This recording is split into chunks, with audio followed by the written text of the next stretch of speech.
crazy how the other goats are trying to help. Yeah, right. Like this thing, Also, like this eagle deserves some props. He's hanging on. yeah, those claws, man. Those are some. Yeah, they're dug in. Since Gerald's the tribal chairman, people will give him like eagles and stuff.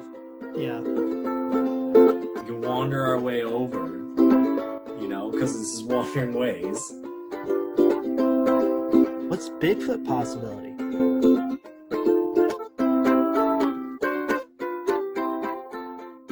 Clink. Clink. Hey! Welcome back to another Wandering Ways episode where we wander over here and wander over there.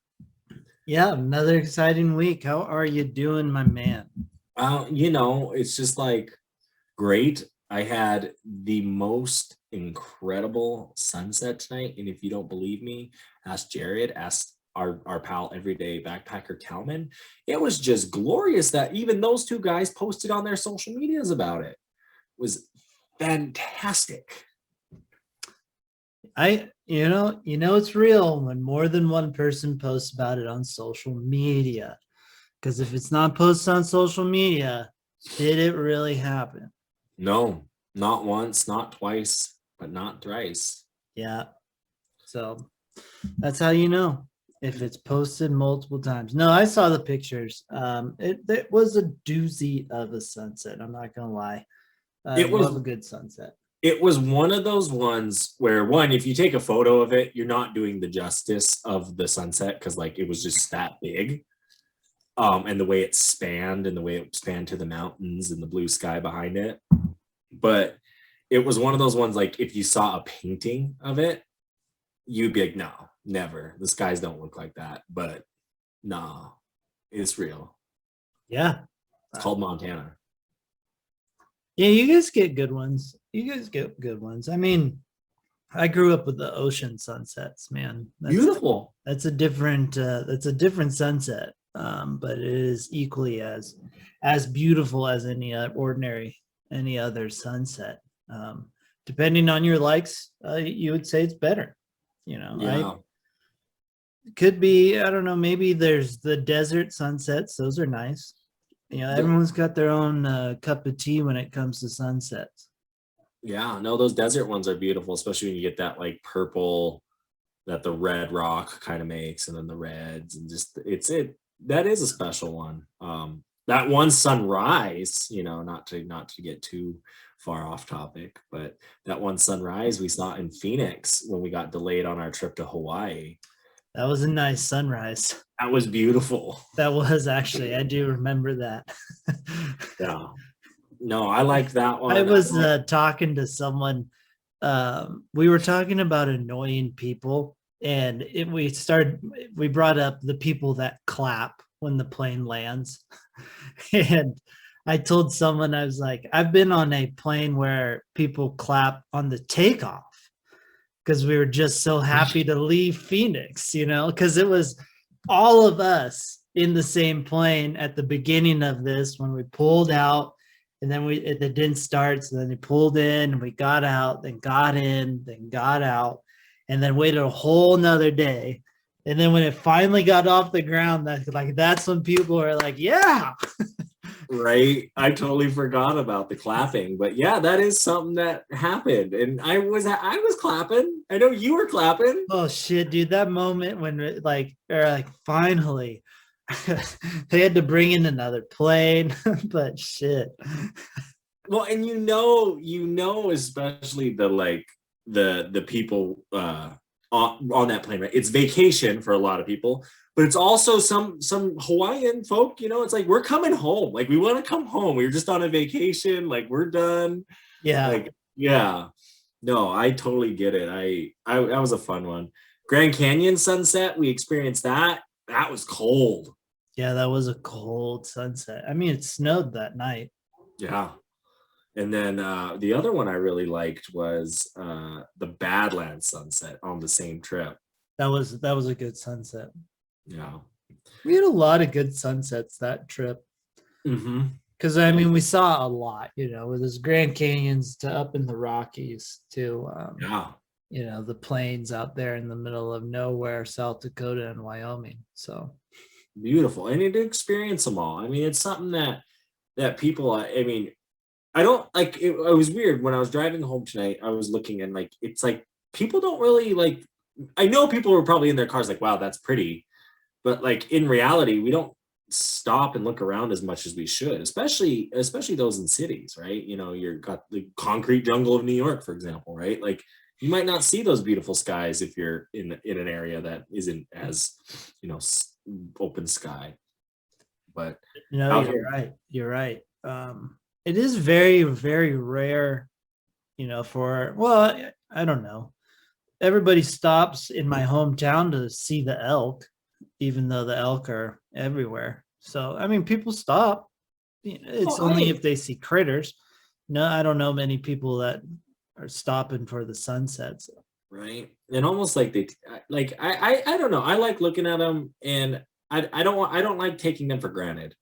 Um, there was, oh my God, I was down in New Orleans. There was some beautiful, beautiful sunsets down there. But yeah, and then sunrises, like out here in Montana in the early morning, especially on these cool fall days, and even the winter days, you get some nice, just primo sunrises. Yeah. Are you still going to New Orleans in like February? I am. Tyler's 21st birthday. This is just funny because he's like a Saints fan. He's never been to New Orleans before in his life. But his 20, and he's always like, since he was 1, 2, they would have Mardi Gras birthdays for him. His birthday falls on Fat Tuesday. Oh, nice. His 21st birthday. So nice. he rented an Airbnb 2 blocks from Bourbon. So, Whew. but I'll try and do some Wandering Ways stuff and get out to the bayou in the swamp. There you go. Wandering Ways is going to be out down there in New Orleans, Down the bayou. So if you're in New Orleans or New Orleans, make sure to hit up the Wandering Ways team because half of us will be down there. Look, well, 45% of us. 45%. I'll give Matt 10%.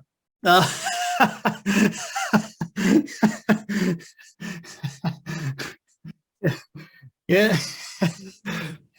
Yeah. Okay. I'll buy off on that. Okay. Because he contributes. Yeah. He hands out stickers. He does hand out stickers. He probably hands out more than we do. I hand out a ton because people come up to the Rougarou. And speaking of the Rougarou, we have some questions for you today. We do have questions. That's for the episode. We are going to do one we've done before that we hope to do more, but we're going to do nice little Q&A sections. You guys ask the questions, we come up with the answers. Yeah, no, I like these episodes because, people are genuinely curious about some of the things that we do, some of the experiences we've had, because maybe you guys can relate or you want to learn from them, because I think everything you learn from anybody's story, you can learn from them, what went wrong, what you could improve, and everything, so like, ask away. Yeah, the only thing I can't really do or answer is those algebra questions. Don't send me algebra questions. I'm not going to be able to answer them. I'm decent at math, but I'm not that good at math. So you're more of like let's get some Bigfoot questions your way, more your cup of tea.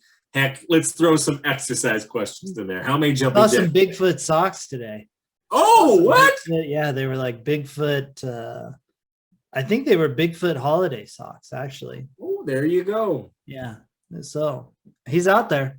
He's out there. Exactly. No, but anyways, we got questions today. So we've picked out a few. We'll see how many we get into today. We have a few lined up. Hopefully we'll get to all of them. If we don't, we'll save them for next time. But please make sure you keep sending in those questions.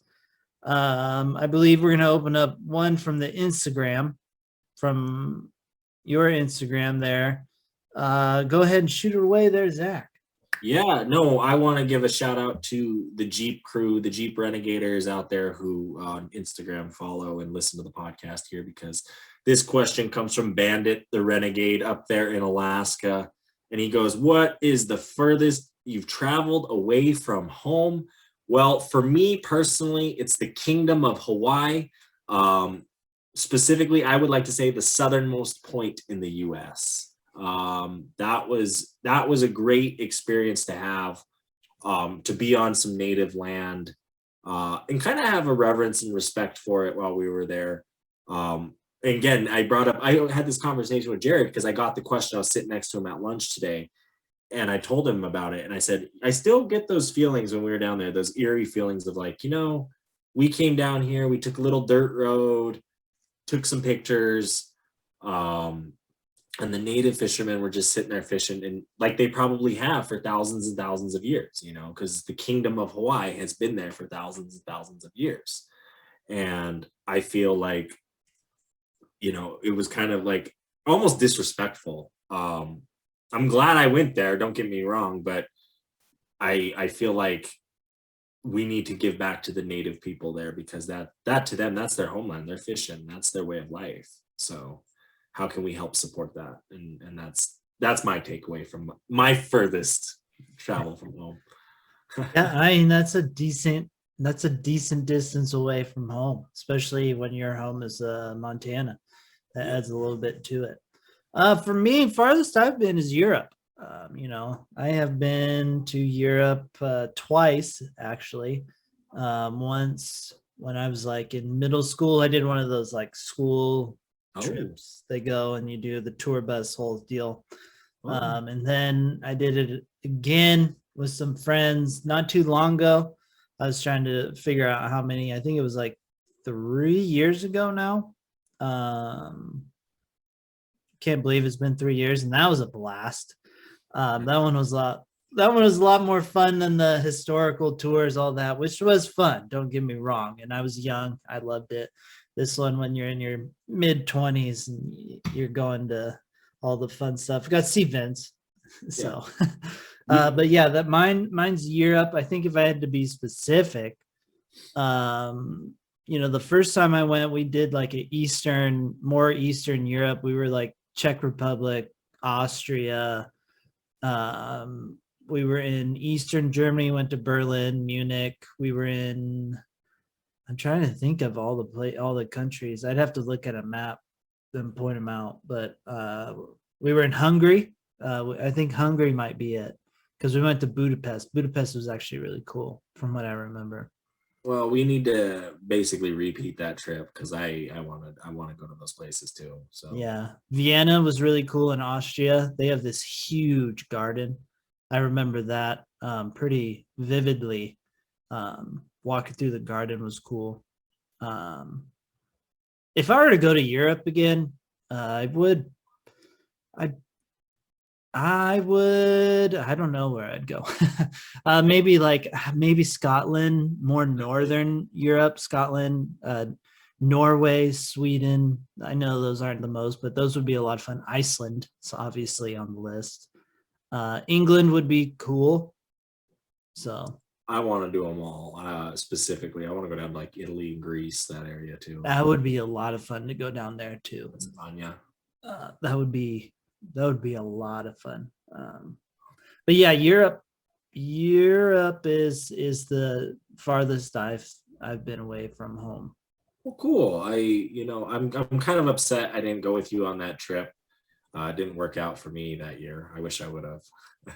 But on to next adventures. You can't dwell in the past. You gotta look on to the future. Just like we gotta look on to this next question, and bringing it back to the great Kingdom of Hawaii. We got a question here on the Wandering Ways email, and you guys can always email in at wanderingwayspodcast@gmail.com. WANDERYWAYSPODCAST@gmail.com. That's wanderingwayspodcast@gmail.com. And today's email comes in from Kimberly, and Kimberly asks, Can we do the big island of Hawaii in a day?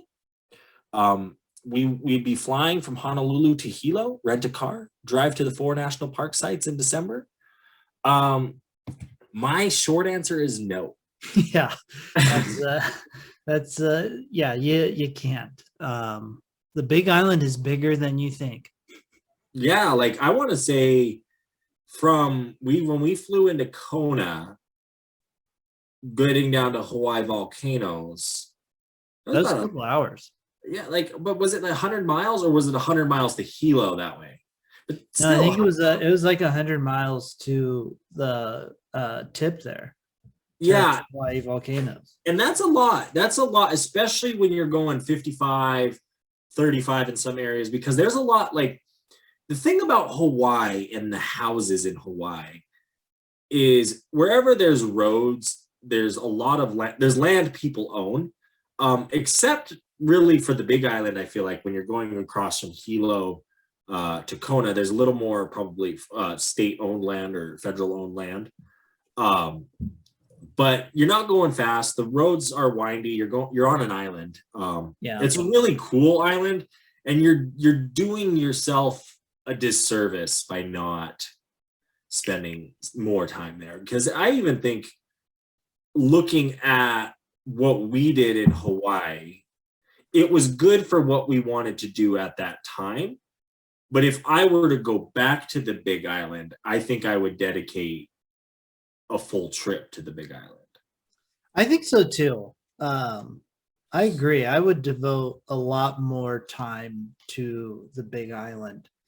Not that I didn't think we cut our trip short or like I wanted more on it. Because I think, again, like you said, I think we did a lot of good things on our trip. But yeah, I would devote more time. Like going back to the question, if you, let's say you could theoretically get around the whole island in a day, right? To hit the 4 parks or all the parks and see like you're not seeing a whole lot in these. It's you probably are maybe just getting your picture taken at the entrance sign and then you're out. You're not seeing the craters, you're not seeing any beaches, you're not seeing anything really. You're not getting out of the car to hike. So I don't, it wouldn't be fun to try and do all the parks No. in a day on that island, just because it is big, and 2, you're not going to see a whole lot. Well, and I think you got to dedicate at least a full day to Hawaii volcanoes. Yeah, I mean, we've talked about it in the breakdown. Yeah, exactly. You can do a shorter trip and get a good vibe out of it. But I think you really want to do at least a full day, get 2 really solid hikes in, because I mean you can go down by the ocean on that lava rock, which is really cool to go to the petroglyphs. Walking out to it's really cool, and then you want to go into the more jungly parts too near the lava tube. That it wouldn't be much fun without that. So I think if I went back to the Big Island itself, I would want to spend time on the north side just because I didn't go up there at all. I think I would want to spend, I think I would almost too want to make one of my bases Hilo, because I really liked Hilo as the place it was, as the town it was. I liked, and then I would want to go snorkeling over by Kona because there's more opportunities over there, and I really am interested in seeing a manta ray. yeah, if I were to go back, I would make Kona my actual home base, because I would want to go up to the north side of the island. There's supposedly like a top 5 beach in the world on the north end of the island. And then, yeah, scuba diving, I want to hit more towards the Kona side.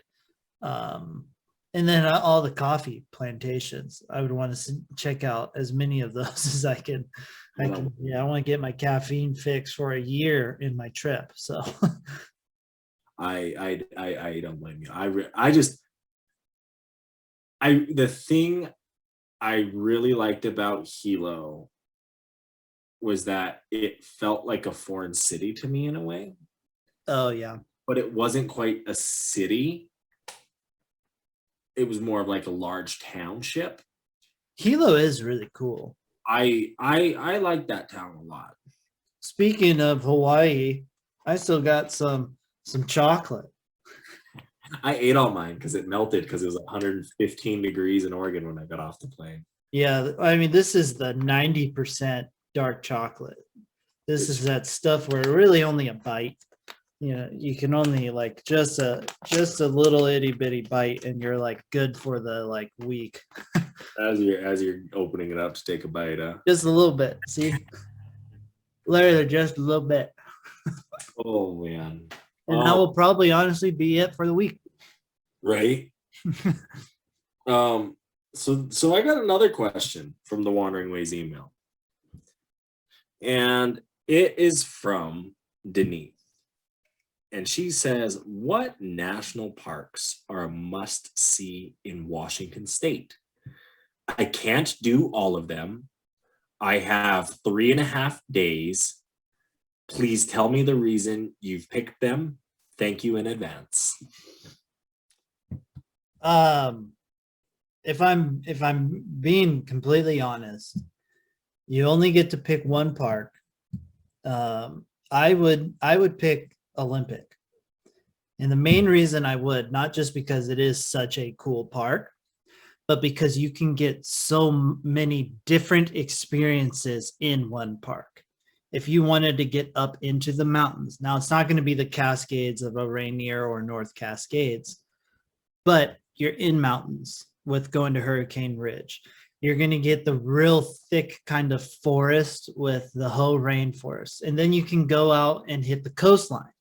So you can get so much. You can go to Soul Duck and get some hot springs.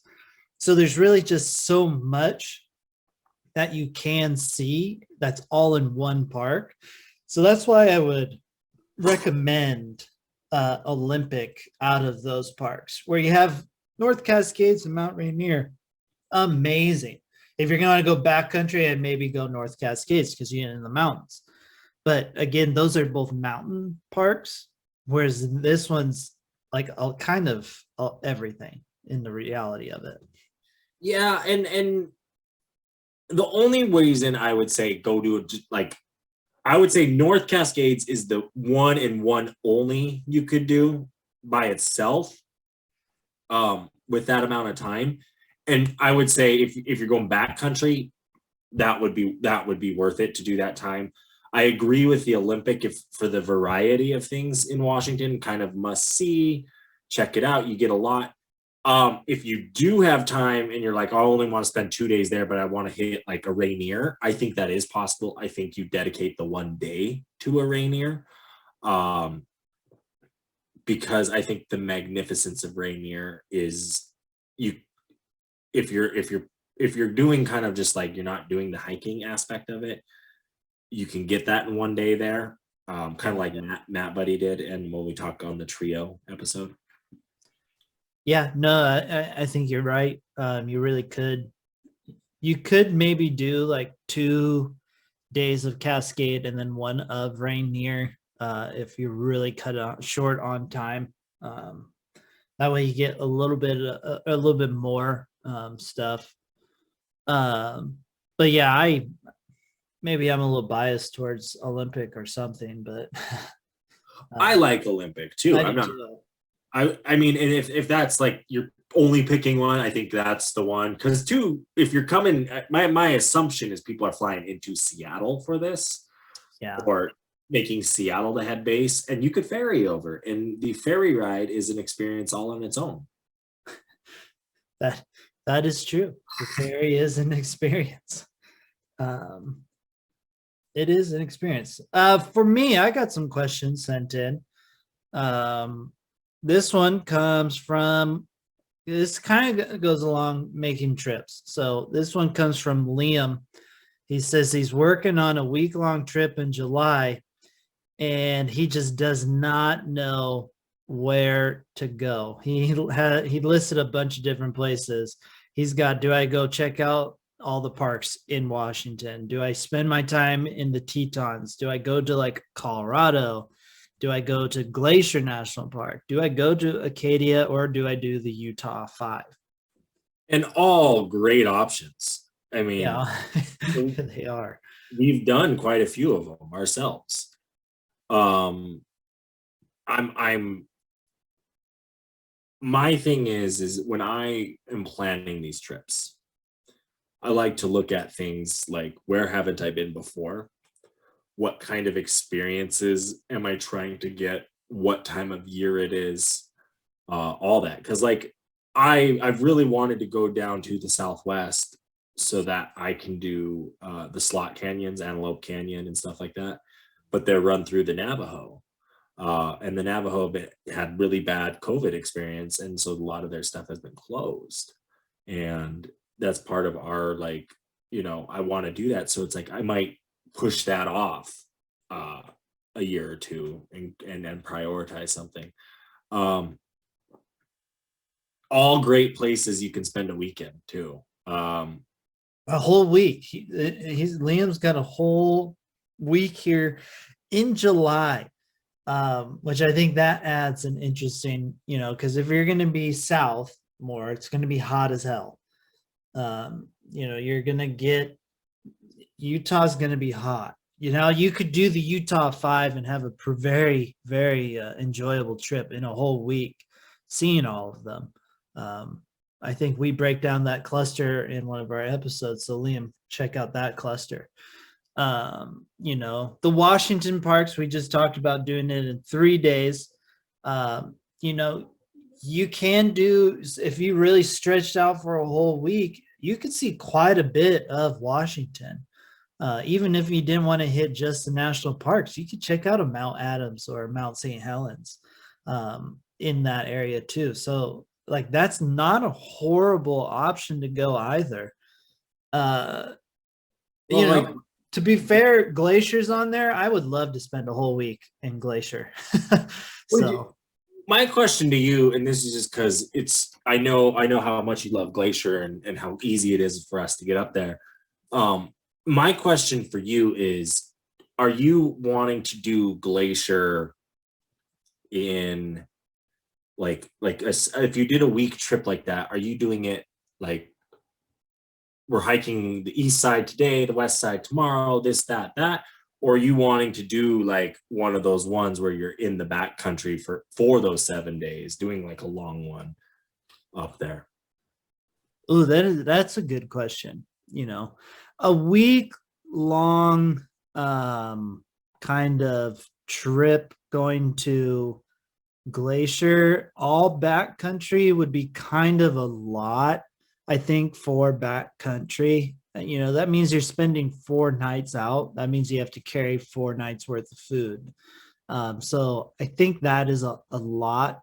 I think if I did it, I maybe would do, 2 nights of backcountry, 3 days, and then, maybe a base camp somewhere to hike.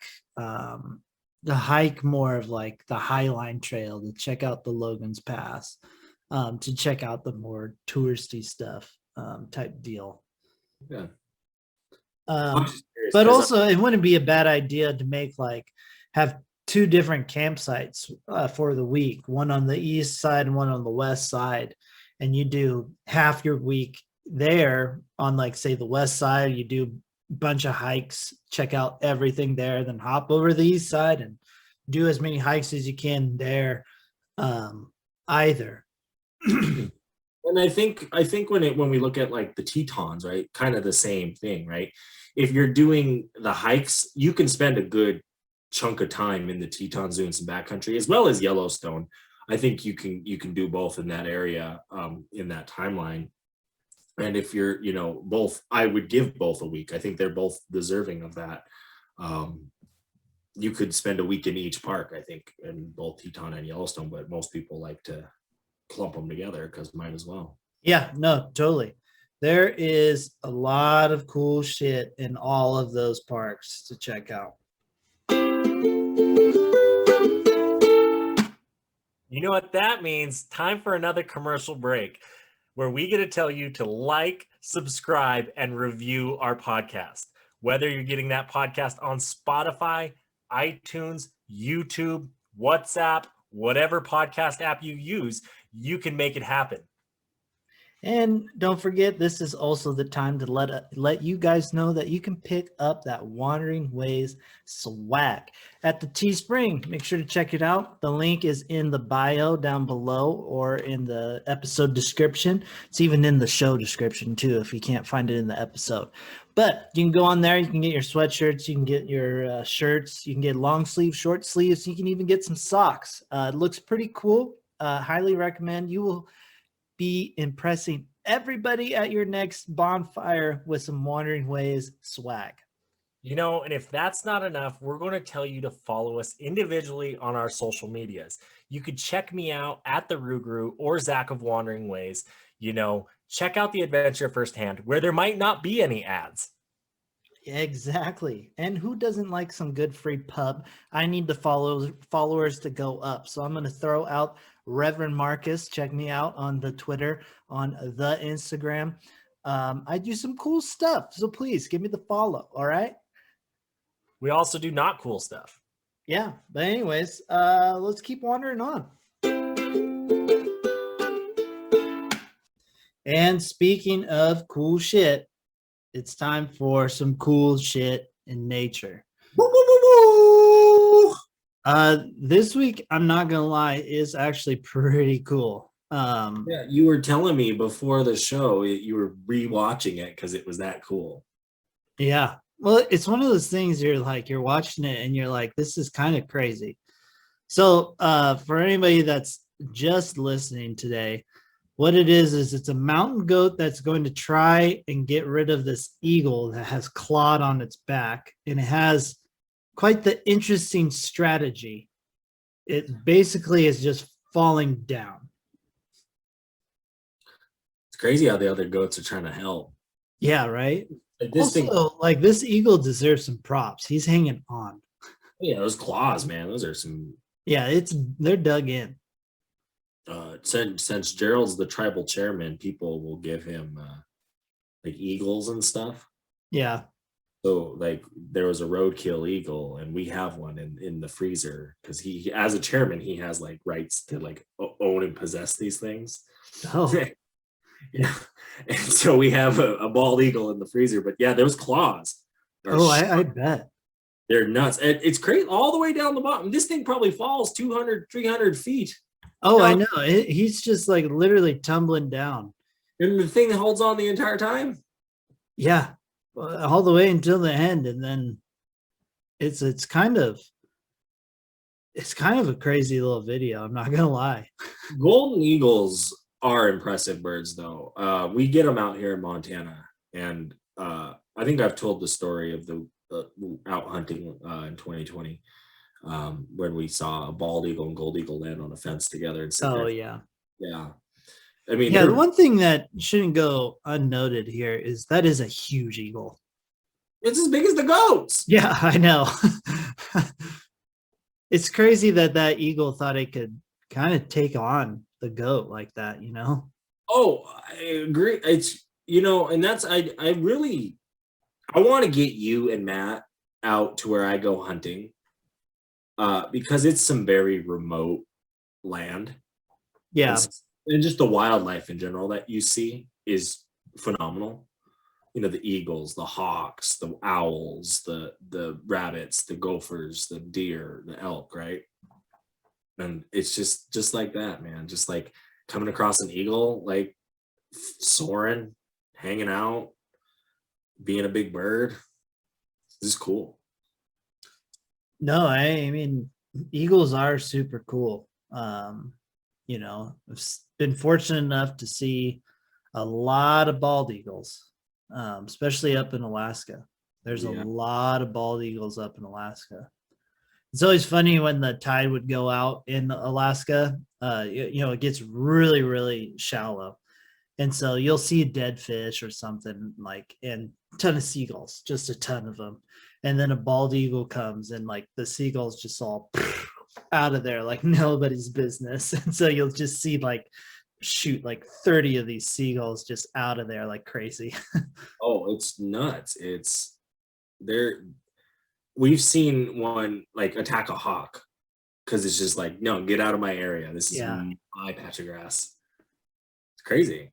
They're they're also an interesting animal because of the reverence they hold, right? The power they hold, the significance, especially in tribal stories and medicine and wisdom. You know, the eagle dance, the eagle, what it signifies in the belief, and even in American culture. Why is I a was gonna say, even America. exactly, these things are powerful. If you want to get a little crazy, you know, there are people, those beliefs of like the aliens and the flying and how we're connected to birds and birds being back from the dinosaur time. You know, there's all that crazy hubbub. It can even get crazier. And there's a whole group of people that say birds aren't real. They're just government surveillance cameras. No, those are just pigeons. No, they're all birds. Oh, All well, birds. when I was in New York, I wanted to start a petition that their state bird, or at least the city of New York bird, should be pigeons. Honestly, it wouldn't be that. It should, because there is a ton of them. Exactly. But anyways, going back to the good old questions. This one's another question about possible trips. This one comes from Jamie. Jamie is planning a trip in winter, specifically December. Now I know this is coming out in December, so hopefully you hear this in time to make your trip, but this could be useful for anybody that is planning a winter trip of the sorts. She was asking what is the accessibility and thoughts of getting a Yosemite or a Sequoia National Park in. Now I have done this trip kind of in May. So that should be noted in this. But what's interesting about it is there was still a lot of snow actually in the area of Yosemite, of Sequoia, and all of that, because I ended up moving my trip around, not going to Sequoia because of the snow and because my tires were bald. You know, we've talked about on our 12 parks, 12 days, that trip on my tires. We've talked about that. So the Sequoia skip out was before meeting up with Zach, which so another 1,000 miles before meeting up with me. Yeah. I mean, I ended up doing a lot of parks on that trip because I ended up doing, I did a Yosemite, I did Joshua Tree in Yosemite. I had a little bit of a snafu in the middle, ran into some issues, but that's another day and another time. But I think that's on the 12 parks in 12 days. So go check that out if you want to hear that issue Mark had. Yeah, but again, May snow, you're gonna probably need some snow tires, or you're gonna need some sort of vehicle that can handle the snow if you go to either Yosemite or Sequoia, because you do get some snow. Now, highly recommend it. We were talking about winter parks the other day, and Sequoia was up there in our choices because it would be crazy to be in with all the snow and the giant trees. And then I don't think you can go wrong with Yosemite. Winter's probably actually the best time to go to Yosemite, less people. So honestly, yeah. So either one of those parks in December, I think is very plausible, especially if the snow hasn't hit yet. So it could be actually ideal time to go. No, and just winter in general, I think in those two, there are opportunities. I'm not sure. I haven't looked into it. I just haven't had the time, and I want to. And that's thanks to your guys' help listening to this podcast. One of these days we'll get there in the winter. Or the spring, or the summer, or the fall. Probably not the fall, but probably not the fall, he says, because he works in the fall. That's typically my busiest time. No, hopefully to get there. Maybe we'll do a cluster of Yosemite, Sequoia, Death Valley, and Joshua Tree. And Kings Canyon, right? Isn't that up there too? Kings Canyon is Sequoia. They're the same. Oh, same. Yeah, same, but different. Yeah, but no, great question, Jamie. Got another question here. This one is more of a would you rather kind of question.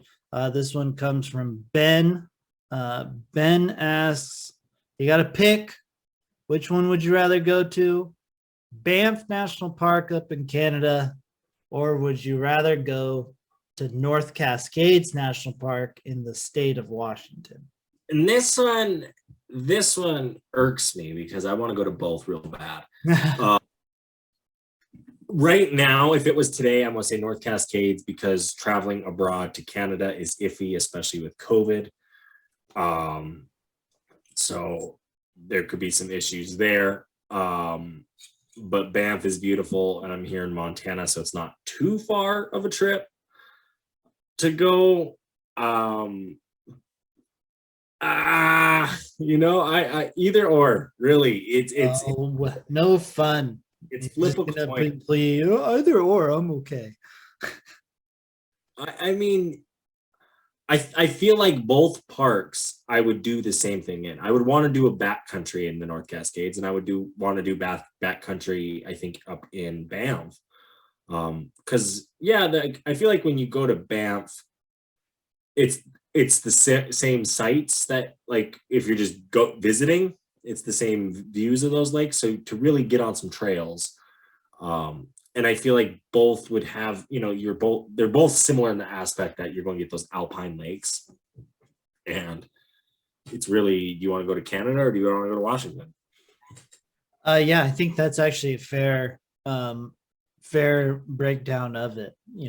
I haven't been to North Cascades, so if I had to pick, I'd pick North Cascades just because I haven't been there. But I would go back to Banff in a heartbeat. I would go back to Banff. I would go to Jasper, which is just north of Banff. I would spend all my time there. It would be really cool. I think they do both have the alpine lakes way up high. I know the water is absolutely stunning in Banff and Jasper. Jasper's got glaciers, which is really cool. So, that in itself would be worth going up to the Banff area. North Cascades, want to go backcountry, trying to make that happen sooner rather than later. So, that's why I'm picking North Cascades.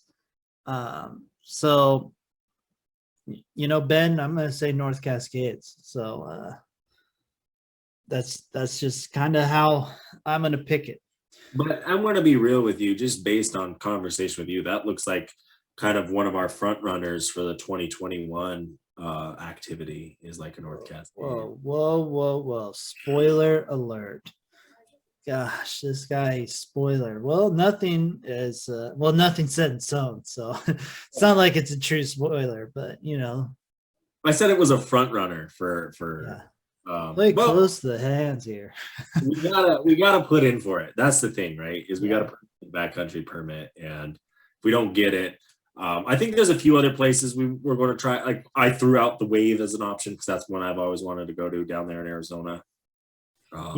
We are currently planning out our 2022 adventure. If you want to join us, hit us up. So open invite to anybody that has made it to this point in the podcast. You just got to say, hey, where are we going? And we'll let you know. Exactly. Hey, Mark, where are we going? Exactly.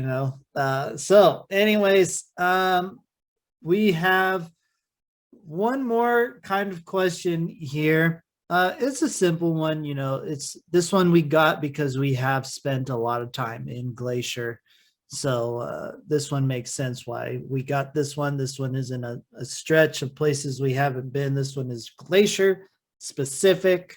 This one comes from Patty.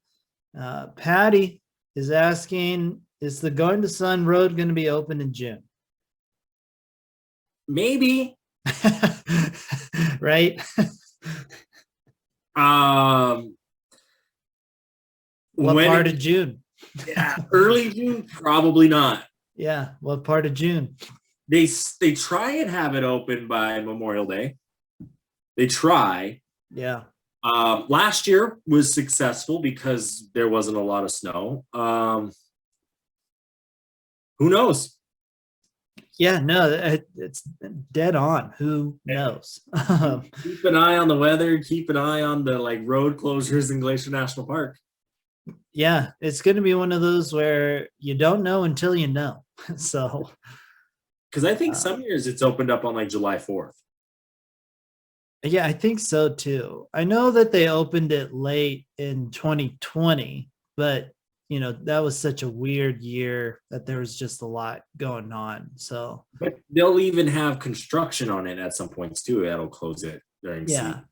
So, it is a tough one to tell you if it will. I can't give you 100% answer on that because there are a lot of variables. You can go the pessimistic route here and just go like climate change is a thing and there's just not going to be any snow. So it will be open. But even then, it could be a doozy of a year. Who knows? Also, maybe the bulldozers and the snow plows bust when they're up there. That delays things. So It could, and it's Montana. You've been here in June. It snowed in June. It's totally possible. 100%. I mean, when were we were in Yellowstone in June on the 12 days, 12 parks trip, and it snowed on us. Right. That trip snowed on us in Grand Canyon in May or June, end of May, early June. So it's like, is it going to be open? I sure hope so for you, Patty. But can I tell you? No, I can't tell you if it's going to be open. It's like even some years they'll close it late August. So really your window is mid-July to mid-August that road is most likely going to be open. Yep. Nope. 100%. That brings us. I'm out of questions. I don't know. Did you go through all your questions? On the Instagram we got a few more specifically to the Jeep. Oh. But someone asked, when are we going down to Moab? When are we going down to Moab? Hopefully soon. Moab is cool. I love Moab. I said when Matt Buddy wants to take his truck down there and take it on some of those off-road trips. So yeah, but you're listening, which we know you're not. Yeah. No, but hopefully we'll be in Moab soon. We can say hi and we can do some wandering. But yeah, that's it for the Q&A today, which leads us to, it's actually not bad. It's pretty good timing. Luckily we got through all of our questions, but it is time for the final words. So final words, my guy. I just want to thank each and every one of you. The Rougarou Instagram, my Jeep Renegade, looking for Bigfoot. It's blowing up. We've gotten, in the last 2 weeks, we got 100 followers a week, and you guys wandering with us, we just can't. I can't express the gratitude and thanks because it's crazy. I didn't think we would get here. I was just taking pictures of my car because I thought it was fun. Just like we're telling stories here about our trips because we think it's fun. And we want to go on more trips because we think it's fun, and we want to answer your questions because we think it's fun. So thanks for having fun with us. I really do appreciate you guys. Keep wandering on. I love it. I love it. Reverend's final words of wisdom. Stay beautiful, everybody. I cannot tell you how much I appreciate and think you guys are all wonderful. Thank you all to the questions. Hopefully they were good answers for you. Please keep sending in those questions. We love them. They're fun. Again, no algebra questions, though. I'm not much help in that department. Something I thought that was interesting. I most of the time I have my hydro flask that I drink water out of. The other day, I did not have it, and I was quite parched. So I went and I was like, I got to get myself a bottle of water. And I saw a good old tin. Got myself a tin water bottle. Is that Path? Is that the Path water? It is Path. That's the one Yellowstone one I showed you. So I saw it and I was like, you know what? I like seeing these reusable kind of bottles. I like seeing water that's not in plastic. That's what I was mainly happy to see. There were a few other options other than like Path. There was a couple other, which is awesome to see. They're becoming more of an option outside the plastic. You know, plastic's bad for the environment. Plastic's also bad for you. That's a different kind of conversation. But anyways, if you do have to go bottle water, try and find something that you can use more than once. I've had this for a few days now. I'm just using it because I want to reuse it to make it worthwhile using it and to do my part, not keep polluting, using plastics, all that fun stuff. But yes, so that being said, peace out, everybody. Bye.